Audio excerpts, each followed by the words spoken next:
वालेकुम। क्या हाल है भाई?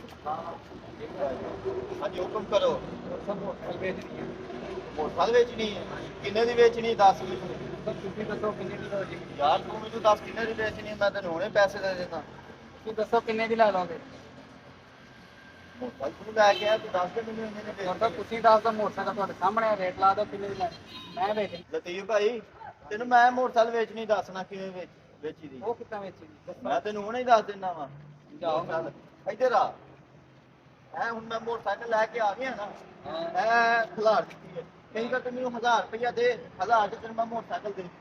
1000 ਮੈਂ 1000 ਦਾ 1000 ਦੇ ਬਤਾ ਤੈਨੂੰ ਮੈਂ ਮੋਟਰਸਾਈਕਲ ਦੇ ਦਿੱਤੀ। ਐ ਹੁਣ 1000 ਮੇਰਾ ਹੋ ਗਿਆ, ਮੋਟਰਸਾਈਕਲ ਤੁਹਾਡਾ ਹੋ ਗਿਆ। ਠੀਕ ਹੈ? ਠੀਕ ਹੈ ਨਾ? ਠੀਕ ਹੋ ਗਿਆ। ਇੰਜ ਕਰਕੇ ਮੋਟਰਸਾਈਕਲ ਵੇਚੀ ਦੀ ਹੈ। ਜੀ ਚੜ ਸਾਹਿਬ ਮੋਟਰਸਾਈਕਲ ਵੇਚਣੀ ਹੈ। ਮੋਟਰਸਾਈਕਲ ਹਾਂ ਕਿੰਨੇ ਦੀ ਵੇਚਣੀ ਹੈ? ਹੋਰ ਸਭ ਮੋਟਰਸਾਈਕਲ 1000 ਰੁਪਏ ਦੀ 1000 ਰੁਪਏ ਦੀ ਵੇਚਣੀ ਹੈ? ਅੱਲਾ ਮੇਰਾ ਵੀਰ 1000 ਰੁਪਇਆ ਫੜ। ਠੀਕ ਹੈ? ਠੀਕ ਹੋ ਤੇ ਮੈਂ ਮੋਟਰਸਾਈਕਲ ਚੈੱਕ ਕਰ ਲਵਾਂ।